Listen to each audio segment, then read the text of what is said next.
What's up, Rockstars? Today I have the pleasure of introducing a new series that I want to do. One of my patrons suggested this because I talk about it a lot on my Discord when I was talking about it. And they're like, you know what, you should make a video series about this. This is why you failed, insert game title here.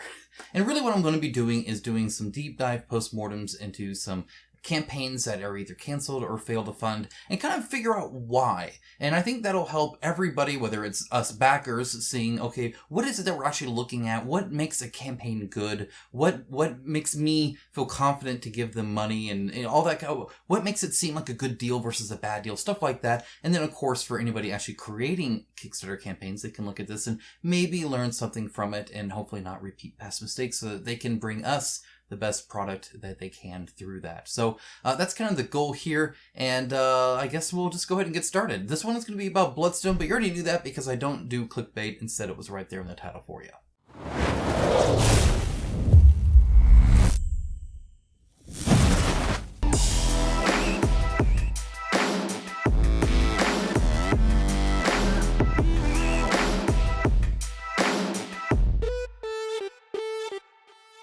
Alright, now as always, a huge shout out to my patrons and YouTube members. Like I said, this video is actually from one of their suggestions because they're like, you know what, we talk about this all the time. Let's make a video series about it. And I was like, okay, I'll go and see if you guys are interested in that too. So they really do help drive the content, whether it's the fact that they support me so that these game companies don't, so none of these game developers give me any money. That way I can give you my honest opinion, even about a failed Kickstarter, whether it's popular or not, or, whatever happened.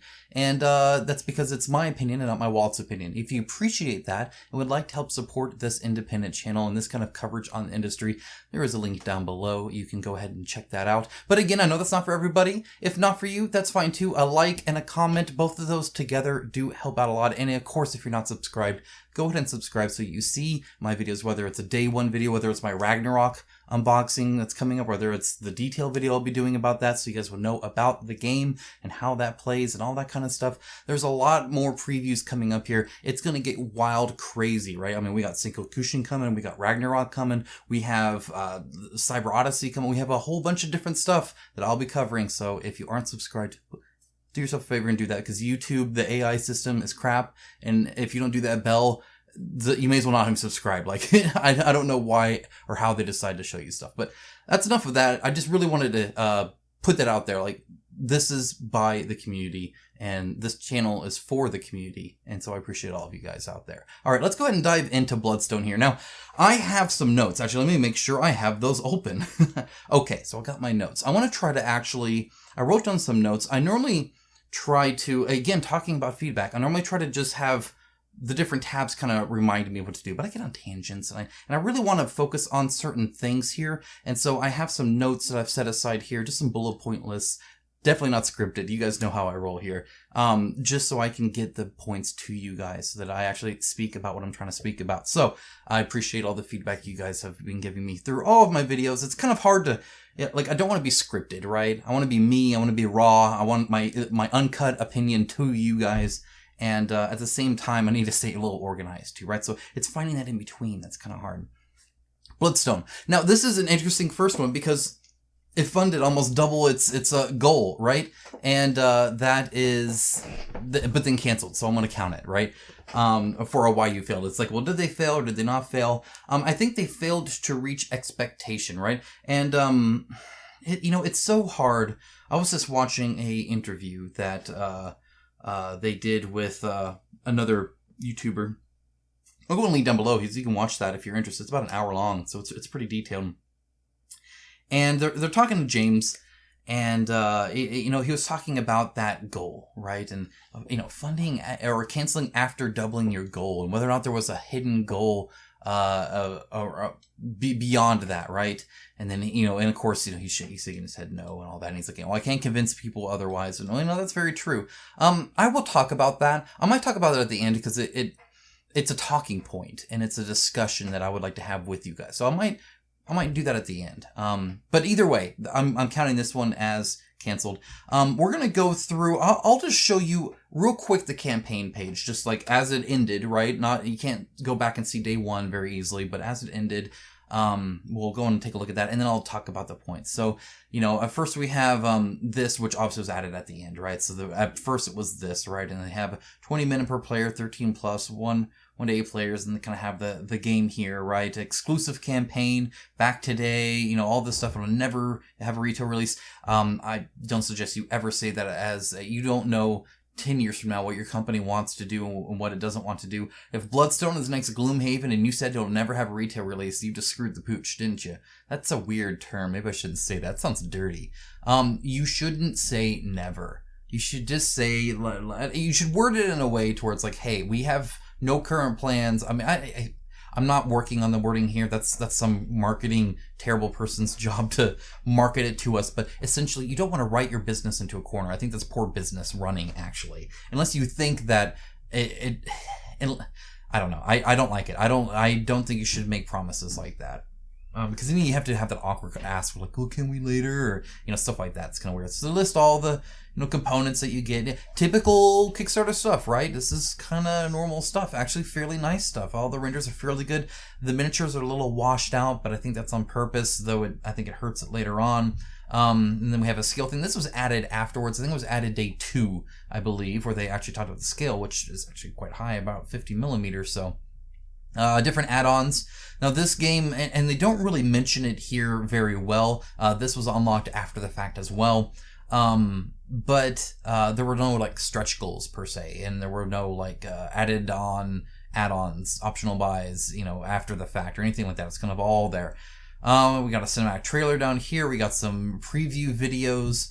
I don't recognize anyone except Quackalope, obviously, and Board Game Geek, so we got at least 2 that I recognize that have a pretty good following when it comes to numbers, and then of course just people believe in what the heck they say, right?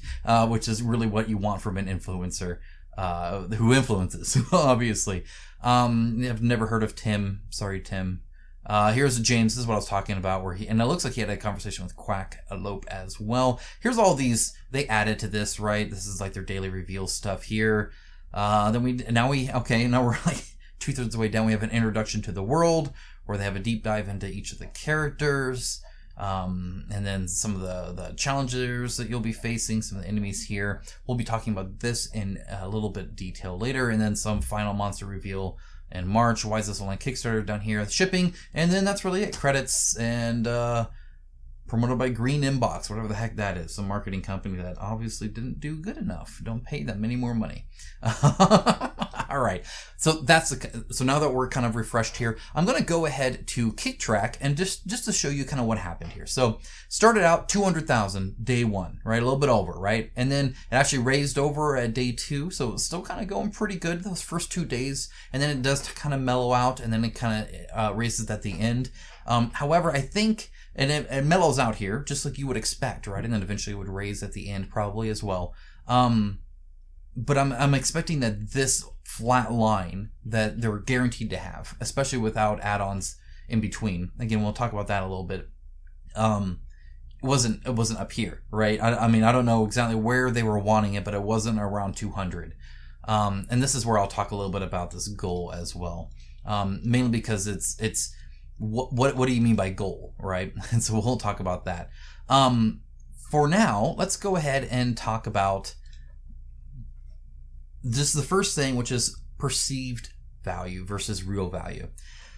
In work, there is your real productivity, like at your job, and then there's perceived productivity. And honestly, they're at least 50-50. If nothing else, the perceived is more important than the real.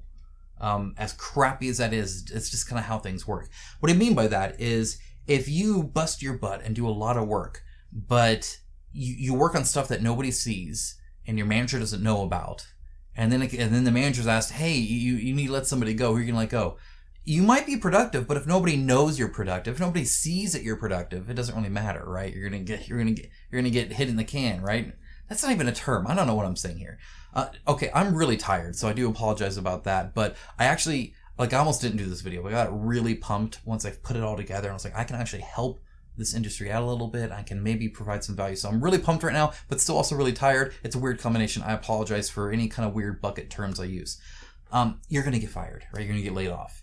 And that's just because nobody knows, right? And then alternatively, you might, if you're constantly there at work and you're constantly look like you're doing stuff, even if you're not actually doing as much as somebody else that maybe does it quicker, right? And then just kind of laxes. In other words, they're doing more, but half the time the boss walks over and you're just browsing the internet. It's because you finished your crap and you're done, right? But if all he sees is you watching a Twitch stream, well, then you're probably still going to let go because your perceived value is lower, even if your real value is higher, or productivity in the job case. I've always said that. I've said that for years.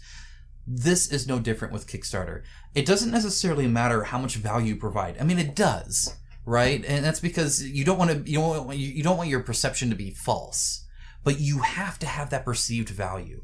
So what I'm going to talk about here is a little bit of just imagery, okay? Especially first starting. Okay, so you have this great stuff here, right? And this is kind of your spread here, right? And we're going to combine this with a $125 pledge level minimum. Two things. 125 is $5 more than the average that I at least have in my head, and I think a lot of people do, which is anywhere from 100 to 120. It's kind of the average. We're used to 99 to 120. And you get a few that are higher than 120, but the moment you're above average in the bucket of above average or above expectation of a normal game, you really have to sell that value. It's so important that your perceived value is unquestionably high.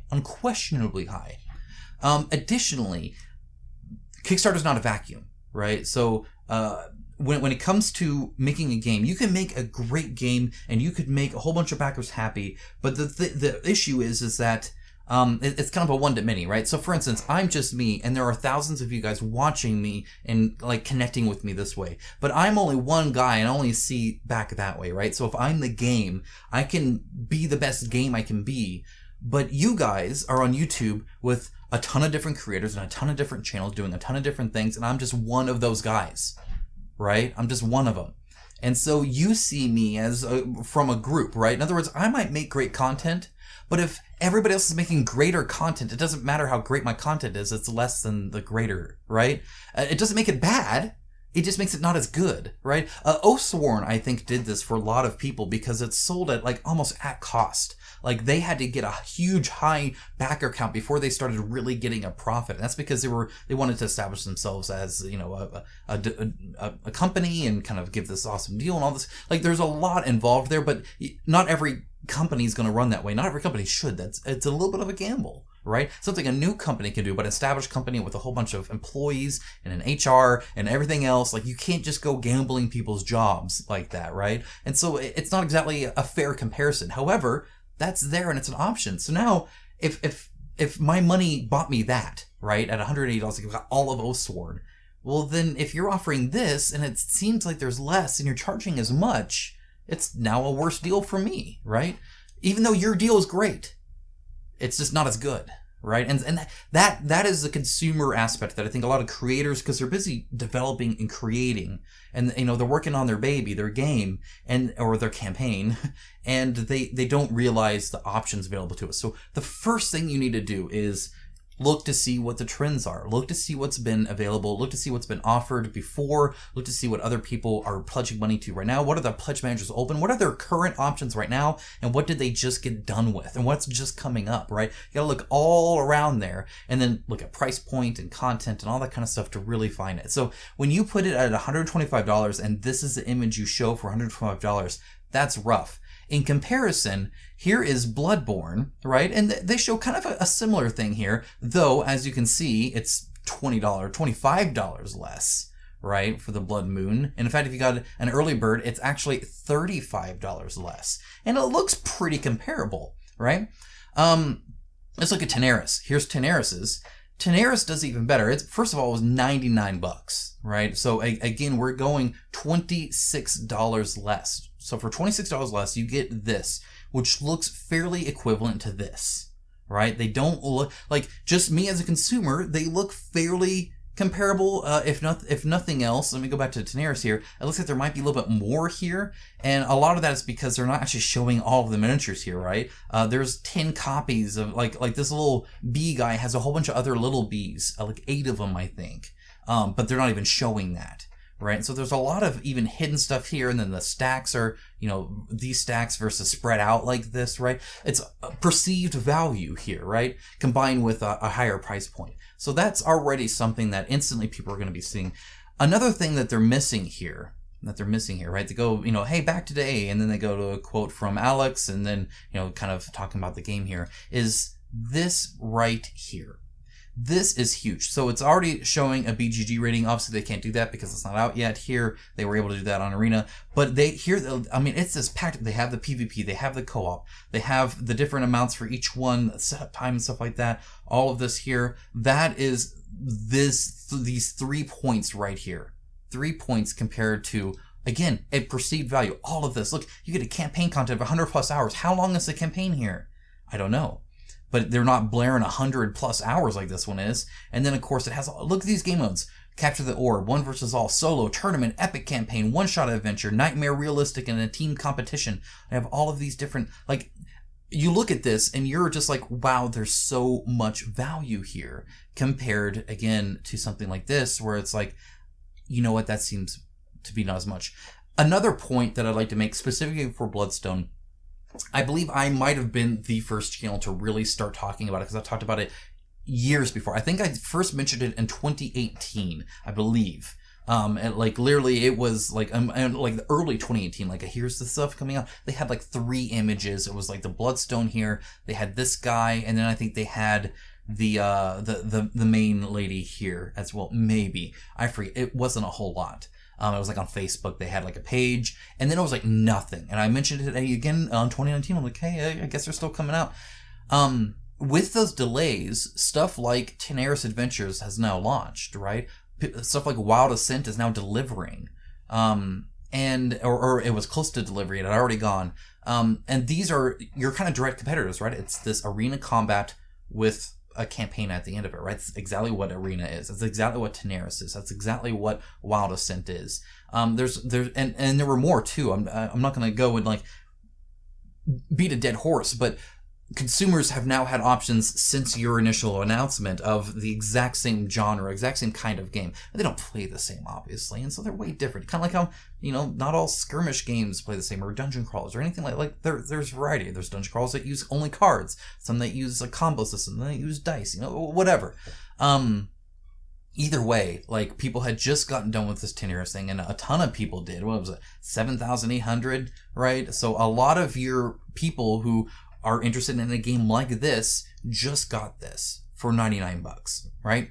And so that's kind of a big deal there, is again that perceived value. And then the other thing I wanted to mention is white space and how we can help this. So this is a practical thing for people to I guess use, is look at the amount of white space in between all of these components here. It spreads it all out instead of making it condense, and it really, I think, hurts the feeling of value. Again, look at Bloodborne here. Look at this. Look at how packed this is, right? And they're not even showing all the cards. I think they actually do better here where they actually show the tiles and cards. But see how tiny, they're just cramming so much stuff in there. They're showing you every single miniature here instead of, if I go back here, hiding the, all the different enemies, right? So there are 28 monsters, right? But obviously they're not showing 28 monsters here, right? Because there's all the little guys that are repeated, and it's fine. Bloodborne has repeated miniatures here too, right? These are all repeats. These are repeats. These are a vast majority of them are repeated, but they're cramming so much in there. Look how little white space there are. You're just inundated with content, right? It was oh my gosh, look at all this stuff I'm getting. And even if you're not sitting here consciously scrutinizing it, I'll talk about scrutiny at the very end. Actually, that's a good point. But you're not looking at it like that because you just kind of get that sense of, wow, this is a crazy value. I can get that for $90. Click. Yeah. And they didn't actually have these. Again, they added these after the fact. Before it was just, the main game and then all the unlocks and stuff again, look how little white space they're doing with this. They are cramming that image so much. It literally goes to the border of the page on each side, as much cramming in as they can do in here, just a ton. The white space is very, very low. And then they start out with a how to play. Right at the very beginning, they're showing, okay, here's a whole bunch of crap. Here's what all that crap does. right? Like kind of the high level, and then they kind of break down the box in a little bit more white space here. Still not quite as much. Again, going back to Bloodstone, where you don't know how to play it yet, right? You do that at the end, and you get this kind of these big gaps both on the sides, right? It's really like Kickstarter's already this kind of weird column, and now you're taking up like 2/3 of that column. A little bit goes over like this, right? You get a little bit of maybe some fanciness there, but it's the same here where you're just going over it. Oh, on the left side too, which is kind of weird. On the right side, right to the edge there. Either way, a lot more spread out and a lot more sparse, right? When you say 32 cards, you're showing 2. Showing 62 cards, you're showing 2, right? As opposed to something like Tenaris I showed, where they fan it out. Look at how they're fanning it out there, right? I mean, everything here, see, is just opened up. And one of the great things here, if I can scroll down here, look at this. 361 cards. Obviously, that's not 361, but what they're showing is a ton, right? Right. Same here, right? This isn't all of them, but what they're showing is there's a ton. Again, look how little white space there is. Look at how, see, the 60 pages. Look, they just spam the pages. They just spam the journal for the 270, as opposed to something like Bloodstone, where they'll just show you the journal. Oh, hey, look, here's a campaign booklet. Right? As opposed to something like this, where it's like there are 270 pages in it, right? And then look at the, again, it's ridiculous how much they just pump the content there. That perceived value is critical, especially to preventing scrutiny, because we just don't feel like we need to. It's just not a thing. And if you do, it's quickly dismissed. It's like, oh, well, obviously I'm getting a lot of stuff here.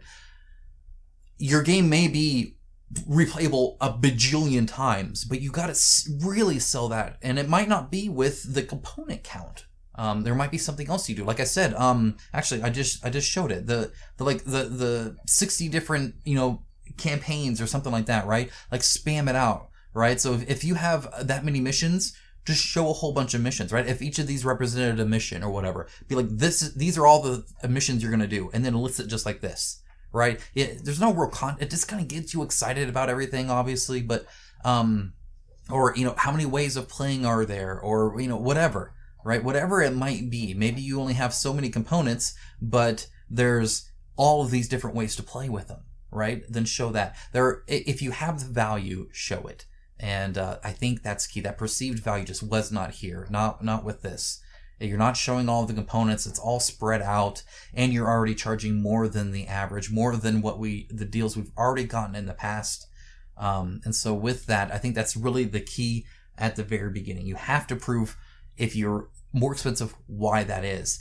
The second day, they talked about how, hey, our minis are 50 millimeters. Again, that's a first day thing. If you're like, hey, we have ultra, and make it a big deal. Don't just say 50 millimeter. Like, no, we're here to say you get ultra premium, extra large miniatures, right? The closest you get, right? I mean, here they're not mentioning it at all. These are like 50 millimeters, but again, they don't say it. Is right here they say some larger than 100. Right? But again, you need to show that 100 with the little guy over here that's only 50, that's half as big or less, right? Really what you need to do there, I think, is, again, sell that value. If you got extra big minis that are going to be awesome to paint, make that a selling point. Point that out. Show it off. And not just afterwards when people are asking. Now, and I get that this is looking back, not planning ahead. Hopefully this will help other people plan ahead, right? That's the whole point here. Okay, next one. The expansion. Okay, so you have all your stuff up front. That's fine, right? The expansion, there's only one. It's $20 here. That's the price of power, and this is what you get. I can fit it all in this page. Actually, there's no scroll. So you get one miniature, you get a rule book, you get 3 tokens, 3 dice, a board, 16 cards, 3 more batches of tokens, and then a 25 blood pack card unlocking a new campaign mode. Now, nowhere here does it say what that mode is. There's nothing showing it here. If you're not going to have a ton of stuff, and I get it, it's a $20 expansion. I get it. That's fine. That being said, again, right here where you're first showing this to the person, at least right underneath it, be like, and here's that awesome new gameplay, right? You're mentioning right here, unlock a new game mode, show a GIF or 2 of that new game mode. What makes this so exciting? What makes this cool? Or or introduce it at the beginning. See something like, now take all of that extra content, but throw in an NPC, a third party, neutral character that attacks it, or whatever it might be. I actually don't know what it is because you're not showing it here, and I didn't go dig it up. And that should say something, because I've looked at this campaign more than I looked at a lot of campaigns I've backed, and I still don't know what actually this does. I don't know what that Blood Pact cards do for the new game mode. That needs to, again, you got to sell the value right here. Especially if you're asking for money, right? You're asking for $20 here, and unless you think I'm just gonna be like, oh my gosh, this is so much more. You need to really sell, again, the content here. I think that's super important. The other thing here, actually, right when we're here, you see how there's like this header here, and then there's subheaders here, right? That's kind of like a style that they're doing. Another header here, but then we go into the pledge. I actually missed this the first few times because there's no header here. It's just a weird little diamond. They have this big pledge levels here, but it's not the stark contrast there, right? So there's some inconsistency there. Same with the add-ons, and so again, I think that's really important. And really, I think that brings me to the next big point here, and that's stick to what it is you're selling. Figure out what is your main sell and sell that. Add-ons are add-ons, and that's fine. So one of the issues here is I think they set it up with a focus on the book in a very odd way. So this is about backing a game, but it's really about backing a game in a book. And let me explain why. So you get the game for $125, right? Which again, they're kind of just showing a box here. A little dangerous if you're charging more. You might want to, again, show how much stuff that is. We go back to the Bloodborne here, and they're never just showing you a box, right? See here, hey, you want to buy this? Well, look at all the stuff you get. Hey, you want to buy this? Well, look at all the stuff you get. Look at all the stuff you get, right? I mean, that's kind of how they even here, $100. Here's the box. Don't just show the box. Show a whole bunch of crap. List a whole bunch of stuff. Sell it. Make it look like there's a lot of value there, right? The next is Champion. It's now $60 instead of $25, okay? So, and all it's adding is a $20 expansion, but it's not $145. Instead, it also includes this book. It's kind of required to get this. In fact, this book is put everywhere. Now, I'm fine with including expansions or something like that, but I struggled with this with the Come On comics when they add miniatures to the comics, because it's conflating two different things, right? A book is fundamentally different than a board game, right? This may as well be a car repair manual, right? As far as it while it has the same name on it, it's a totally different genre, a different form of media that I might or might not be interested in. I don't want to have to buy a book just because I want to get the Legend all in stuff. Like, there's no gameplay all in here, right? The moment you add anything as a bundle, you're getting non-gameplay stuff. You're getting this book attached to it, and you're paying for it too, right? This is not a sale on the game, because if all you wanted was the game, it would be this plus this for $145, right? 125 plus 20 is all this is. You're paying extra for the book, and then you're saying, oh, but you save $5 discount over buying the book, but the book is extra, right? It's not a game. It's like some other thing. Like, I'm trying to think of it may as well be I don't know why I'm doing car things, but one of those air freshener packs, right? You get, or maybe it's just a bottle for Breeze. I don't know. Maybe it's just some chicken sticks. Maybe you're just gonna send some chicken sticks with your game. Do you get what I'm saying? Like, you're either backing a game and then maybe you want a book, but that's almost the definition of an add-on, when it's just a totally different form of media that you would intake. You don't want to just bundle that in, or especially force it in. So I think that is really unfortunate, and you kind of see that here. You notice that normally people would want to back, hey, I want the all-in gameplay, right?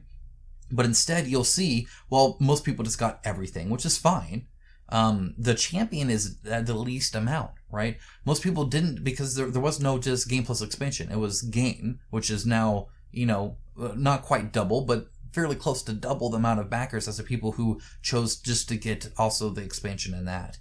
And I think that's kind of telling too. Like, you really shouldn't conflate the things. Figure out what you're selling, whether it's the book or the game. I'll be speaking about the book in a little bit here as well. Actually, let's go ahead and jump into that a little bit. So, Day one, right? here it is. Here's what to expect with the updates, right? All this kind of stuff. Now, I will say, I didn't pull up something here, but they didn't do a great job streaming through all of this. It's hard to tell that this is a game without stretch goals, or that without planned stretch goals, that this is everything available.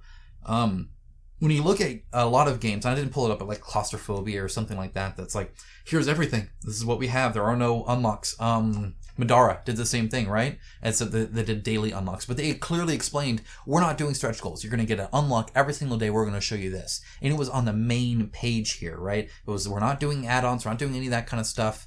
I think maybe they ended up doing, I can't remember if they ended up doing a Madara, but at least the Claustrophobia was already pre-made even, right? And that was like again, on the front page, they're like, this is what you get, this is the value, and then again, just double down on that value.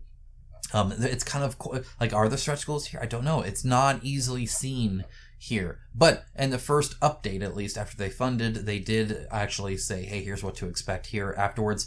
And then they post a link here. Now, again, I only count it if it's on Kickstarter. I say this all the time. I don't care if your Uncle Joe made a pamphlet that he's handing out to anybody that drives to his address in Kansas about your game. If it's off of Kickstarter, I don't care. If it's a YouTube video, I don't care. I mean, it's great that you do it, and that's awesome, that's meta, and that's awesome, and that's additional. It's not here.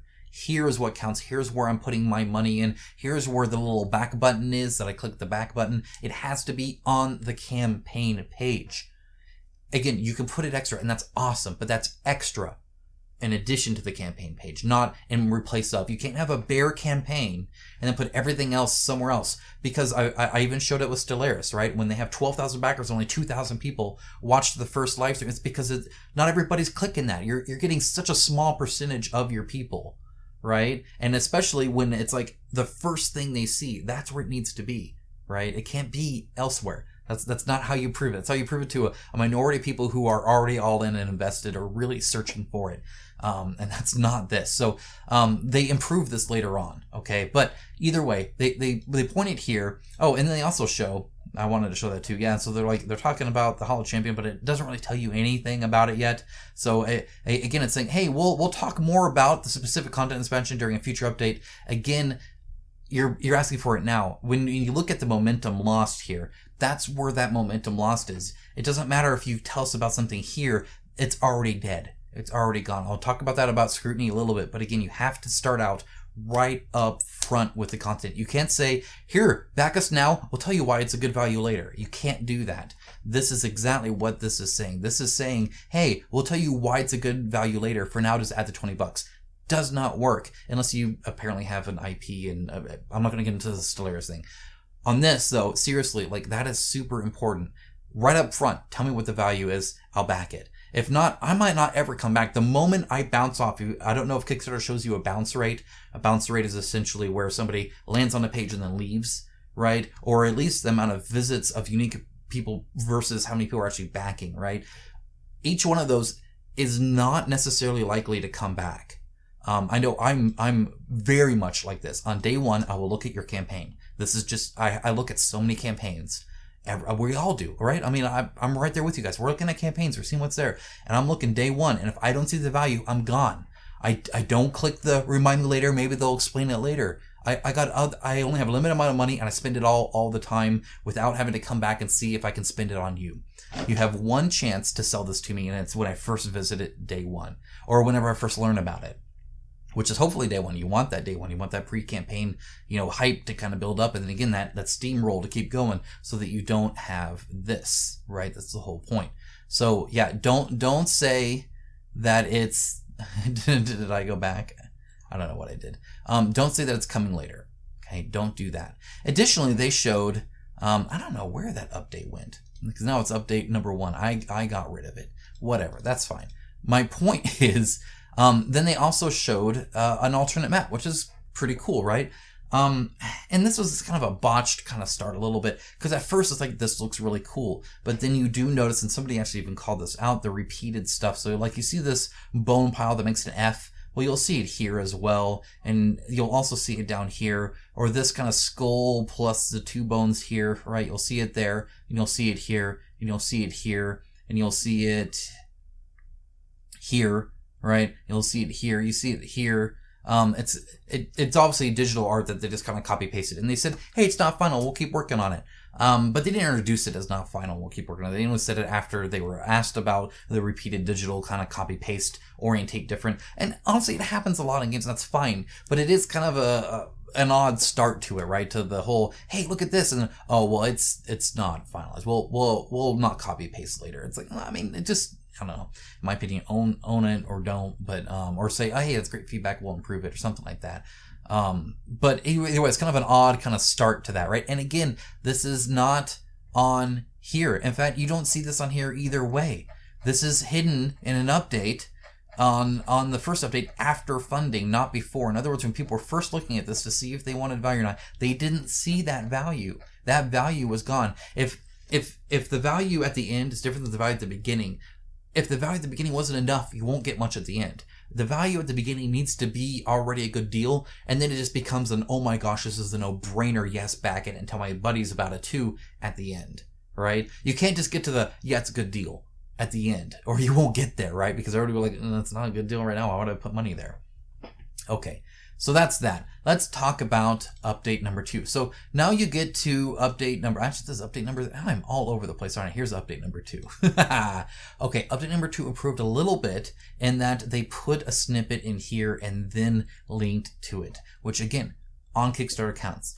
What I will say here is an info dump is different than something like a choose your own adventure. If you look at what Oathsworn did, Oathsworn also did not have add-ons, did not have stretch goals, did not have daily unlocks or anything like that. They did some art campaigns and some other stuff, but one of the things they did was kind of a choose your own adventure thing where they had something like this, but that said, okay, do you trust the witch and drink the potion, or do you fight the witch? Or do you just run away? And people would talk about it and discuss and vote and all that kind of stuff. Those comments, by the way, add to your kit track rating, and it goes up and up and up, which is nice to see. So obviously a good thing to do, and it gets people invested. And I feel like they're a part of it. That's what Awakened Realms does so well with games like Nemesis and Tainted and all that, is they do all those votes. Those votes make you feel attached to the game, right? And you do that a little bit with some of like the design, build an arena challenge, right? But then unfortunately you put it on Board Game Geek, so it doesn't help your Kick Track store. It doesn't keep people on your page talking. It sends them away to some other site, which again, once it's off of Kickstarter, it may as well not even exist here. I don't care, right? I'm not going to go follow that. I'm here. This is where I am. This is where you're selling me the product. Sell it to me here. And keep all that here. And I get that, Kickstarter doesn't have a lot of features, and it sucks, but at the end of the day, you still need to keep the stuff here. And of course, once you get off of this, then you get the potential of people who aren't even backing or even planning on backing, voting, and doing that kind of stuff. And that's gross in all sorts of different ways that I disagree with. Or you do it on like Facebook, and now everybody has a Facebook account. Or people might be against Board Game Geek because they, censor like crazy, or it doesn't matter what it is. You're now suddenly putting it in another company's hands, right? It's like, why would you do that? Keep it here. Okay, so that's kind of that. But, it's starting to improve, though. Again, I think the choose your own adventure, or at least some kind of engagement in the story and the lore, if that's what you're pushing, is good. The only other thing I'm going to note here is, like, this is a big info dump. And if you click here, I'm going to go and do this. Here's the first, here's the second one. I'll show you this. Like, this is not a small amount.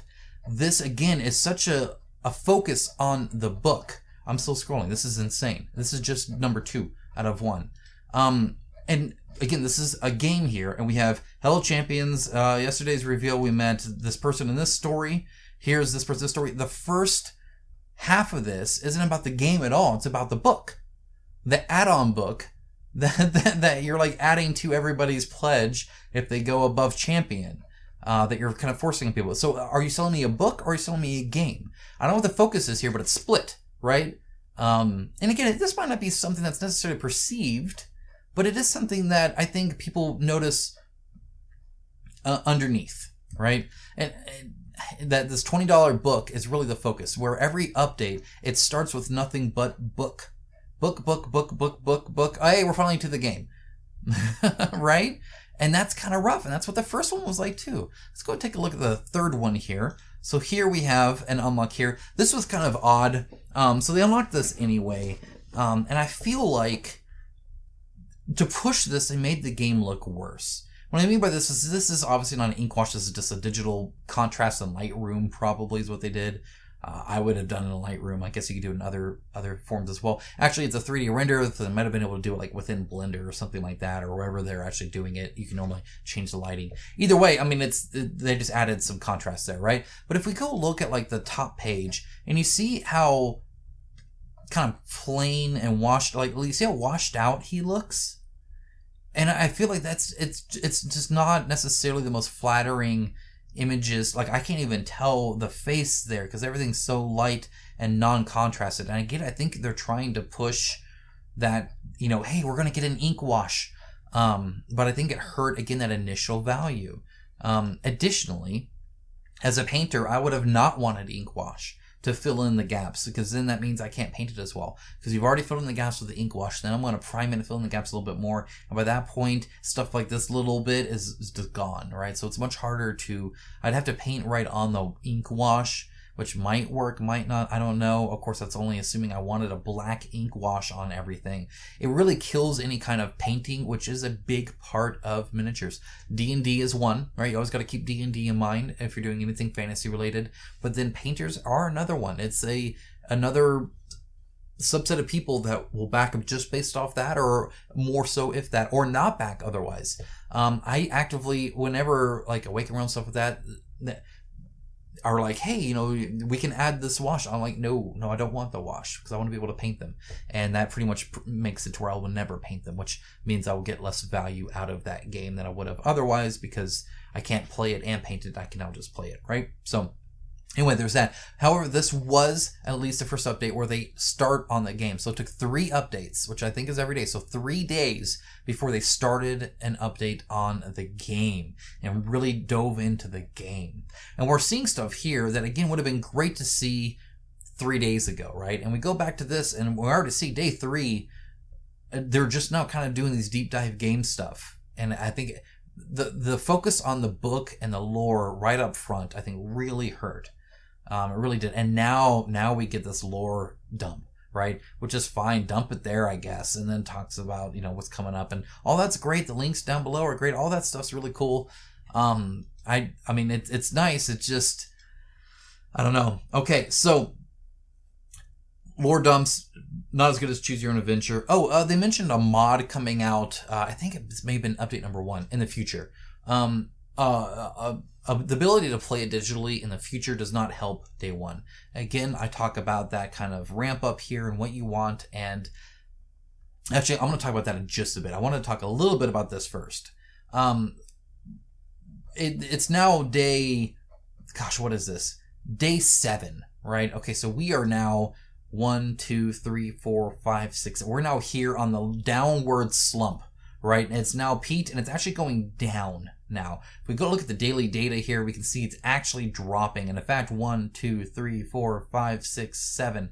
7 is kind of your lowest, and then it just goes negative after you post this. Okay, so let's see what happened that went negative here. Like what? Well, you started actually now finally talking about the campaign mode. And the campaign mode you show off is really just info dump, unique setup, you know, and then you fight it, and then you get an item, and then you go back and you do the rest. It's a very bare bones system where essentially you read about the enemy, you fight the enemy, you get an item, you read about the next enemy, you fight the enemy, you get another item, you look at the next, and that's it. As far as I can tell, that's what they're showing. And so it seemed very bare bones compared to something like Tenaris that has NPCs you can talk to in the middle of, and people you can recruit and send off on quests and unlock their unique stories and form relationships with NPCs that join your party, and then this, you know, branching storyline and all this other stuff that they talk about here, that they dive in deep here, all the like really nuanced dungeon crawl askew level of RPG-ness put into here compared to something like this, or Wild Ascent with its whole village phase where you're crafting different stuff and going and selling items and buying new items and upgrading buildings and unlocking new abilities and selling things, and all of that stuff. It's just not here. This is just it's essentially a boss gauntlet with an item after each one, and then some lore because they like the lore here. I mean, and this kind of stuff right here is definitely the coolest part, but overall, it seems very, very bare bones.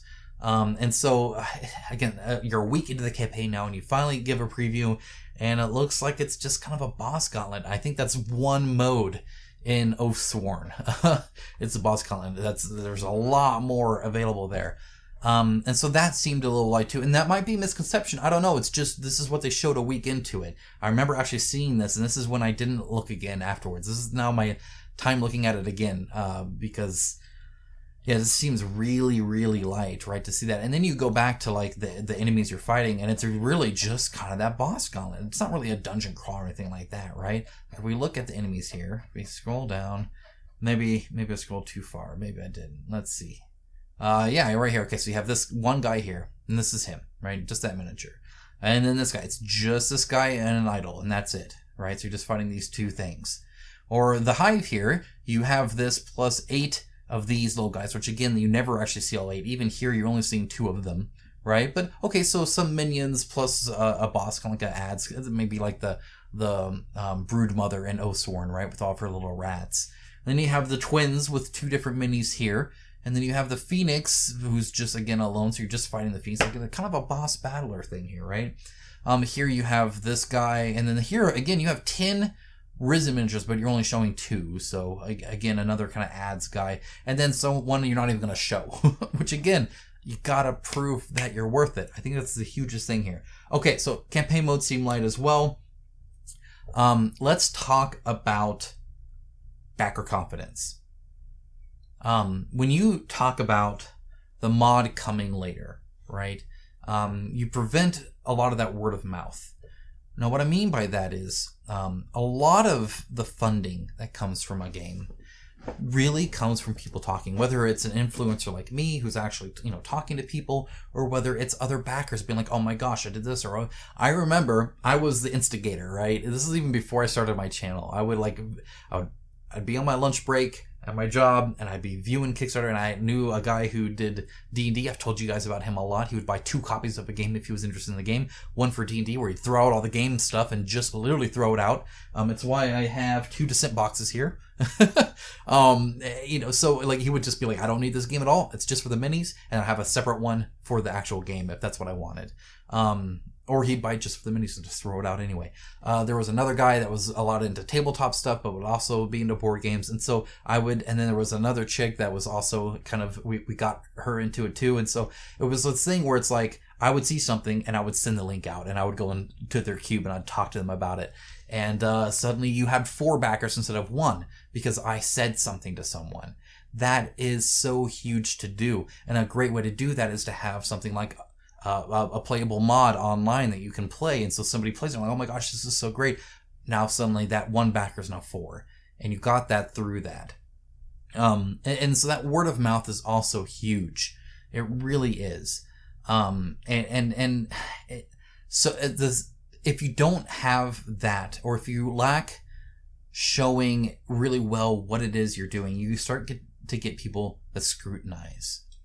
And scrutinizing is killer if you don't pass it quickly. If it's even debatable, right? Even if it's like, I think there's a lot of value here. I don't know if there's a lot of value here. You're going to get comment after comment about people scrutinizing. You know what that does? It makes other people scrutinize it. It makes other people actually look at it. And when other people look at it, they're like, oh, you know what? I don't. And then I back it. I back out. So then you click on the comments and you see all these people that have not backed it. And then you see that people aren't really backing it. It's not really going huge. And then you get people that are coming here first and be like, why are only 2,000 people interested in this game? This looked cool, but what are they seeing that I'm not seeing? I think that's probably the best way I can describe that. What are they seeing that I'm not seeing? It can go both the ways. So something's really popular and they're like, I don't get it. But it can go the other way too, and most often does, where there's a game, right, that's like not funding well, and you're like, well, I thought it looked kind of cool, but apparently not, a lot of people aren't into it. So there must be something wrong. Maybe it's the history of the either way. You typically don't go and investigate, right? Because again, you're not trying to sell yourself on it. They're trying to sell you on it, right? Maybe the company's crap. Maybe they're behind a whole bunch of other stuff. Maybe there's just not a good value here and I just didn't notice it. Like, there must be something that they see on why this isn't picking up. It must be a worse product.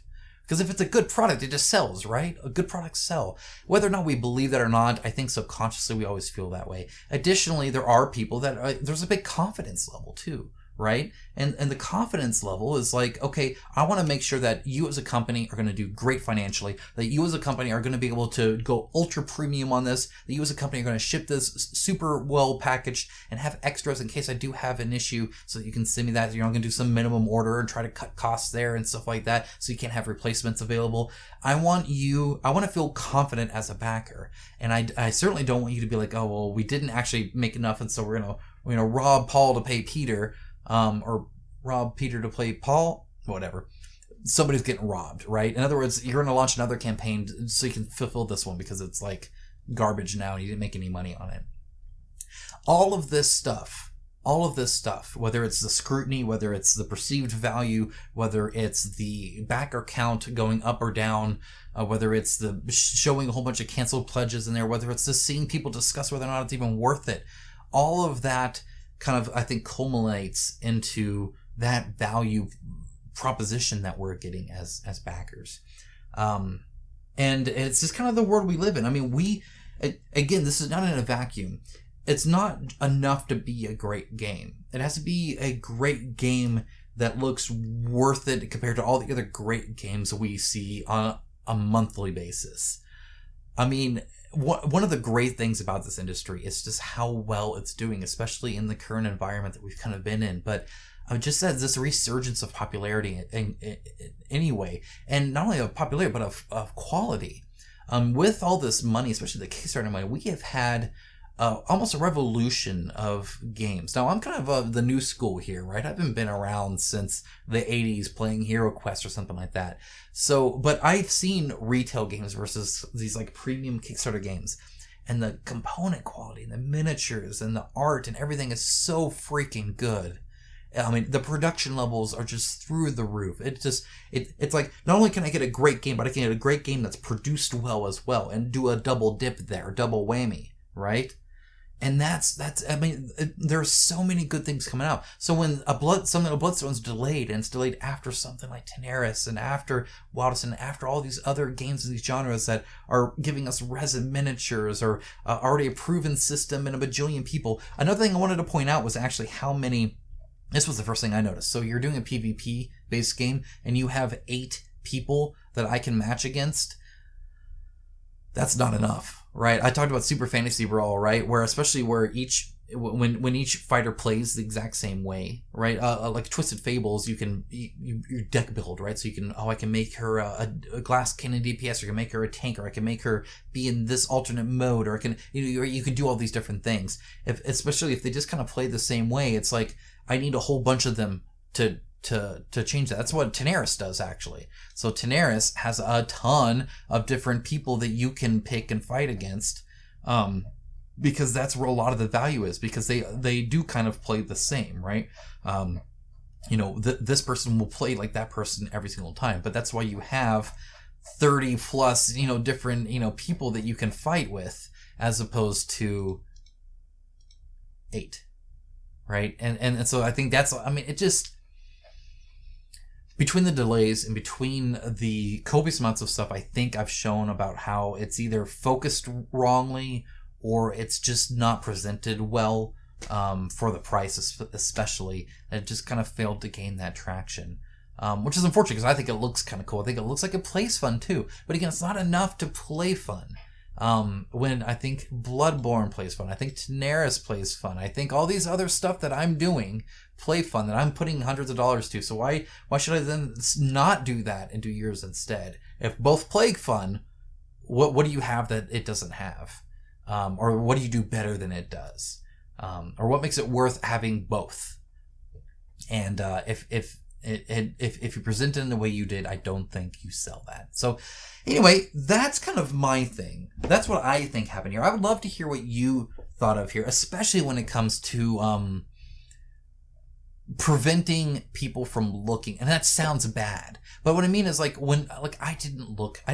did not count how many minis I get in Tenaris. I have no idea how many minis I'm going to get, because I see this and I'm like, oh my gosh, I'm getting a crap load of stuff. right? And I paid, 99 bucks for it or whatever. I ended up paying more, but it's because I knew I already liked Arena too. The point being that I don't even look, I don't start counting pennies, right? Because I'm just like, oh my gosh, look at 100+ hour content. Look at all these different game modes. Look how highly rated it is. Look at all the stuff I get. Once you start looking like, well, how many minis do I get for that? How many game modes are there? What can I do with that? What's a campaign like? Once you start looking, I think it's just downhill from there, unless you always pass with flying colors. But if you pass with flying colors, nobody's asking the question anyway. All right, that's my thoughts on this. Is there any other lesson to be learned? I would love to hear from it. I was going to mention briefly,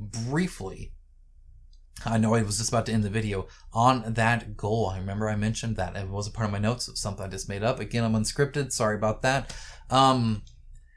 The goal is kind of an odd thing. So the problem is the goal the minimum that your manufacturer said you'd make it for? Is it the minimum that the company is willing to spend the time on? And what I mean by that is, it has nothing even to do with necessarily profit margins or anything like that. But there's a difference between being able to make something and making it worthwhile for a company to make something. And it's not just worthwhile because there's a lot, for every moment you're spending on Bloodstone for making that 300,000 sitting into the 2,600 backers that want it. Whether you could do that and not necessarily lose money on that, you are losing that productivity that those people could be spending those thought cycles on something that might be more popular, that is elsewhere, that's doing better, right? And so it's not just we'll break even, right? Or we'll make money doing this. It's, if you could spend, again, I deal with this all the time because I do this part-time, right? If I have time to make one video, right? Should I spend the finite time to make a video that's seen by 1,000 people that just thought it was cool? Or should I do it that could be seen by 13,000 people that thought it was amazing? Do you see the difference there? Both I could still do. I could do both, and both are viewed by people, right? But why would I not do that and do that, right? Why would I do the 1,000 when I could do the 13,000? I can only do one. There's only so many resource work hours you can put into something, even as a company. You shouldn't, and they shouldn't put it in something that isn't necessarily going strong. Now that goal, again, stuff is so nuanced anyway, and I'm not going to get into the whole minimum, manufacturing costs, especially of expansions and stuff like that. Like if 5 people backed this legend, right? But 10,000 people backed Spectator. Are you going to make this expansion here for those 5 people, right? Or are you going to make it hoping other people do the add-ons? What if they don't do the add-ons? Projects are so much more complex than a single number goal like that. That goal cannot be accurate. It never can be. It can be a best guess, but again, is that a best guess based off of business effort? Is that a best guess based off of, can we make it and not lose money on this? It just, and again, you can't answer that one. That last one you can't answer at all. The first one I think you kind of can. The last one you can't, because you don't know what the final add-ons are going to be. You don't know unless you've already made the stuff and you're just selling through, right? Or you're just taking orders. You don't know what that is, right? When you charge that expansion for $20, you're assuming a certain amount of people buy it so that you are making a certain amount, right? Because you can't go to the manufacturer and say, I want you to make 5 of those miniatures, because only 5 people bought that $20 expansion, right? They're going to charge you to it offsets based off of quantity, and you can't know that going in. So it's all just kind of best guess anyway. I'm not super, it's all just kind of marketing stuff anyway. And I get that. Again, you want that hype, you want that build up, right? You want that word of mouth that, oh my gosh, look how good that is. Because at the end of the day, and James actually mentioned this, and I love that he did actually. I don't agree with everything he says by a lot, but one thing I think he got really right is we as people want to be part of something successful. I kind of mentioned that when I said that people, like, well, what do they see that I don't? Or well, why are they cautious when I'm not? Or whatever, right? But you don't want to be, and then again, that confidence on delivery, right? You don't want to be something that barely funds, right? You want to be something that is a runaway success, right? Because then it's everybody seeing this awesome new product and everybody's hyped about it and everybody's excited about it. There's a ton of people, new people coming in, and welcome to the family. You're in the good place. We're going to do this. We're going to do that, right? That's what you want. You don't want the, oh, hey, thanks for joining. Hey, could you tell your friends because we're really struggling? Like, nobody wants that, right? That's not what you want to be a part of. And also, if you barely fund, I'm kind of concerned you're going to deliver.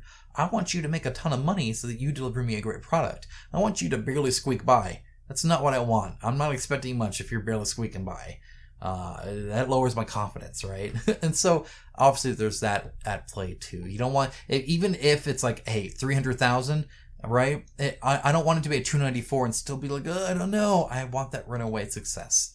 And I already know this number is kind of fake anyway. You can't possibly know how many people are going to back what. So you don't possibly know what your minimum orders are for everything. So you can't possibly know the actual amount you need. And again, is this number, it's all silly. Okay, that's literally all I had. I promise I'm not going to talk anymore. I know you're probably tired of me. I hope this video was helpful for you in some way or fashion. I do look forward to doing some more. Let me know, please let me know if this is something you want to see in the future.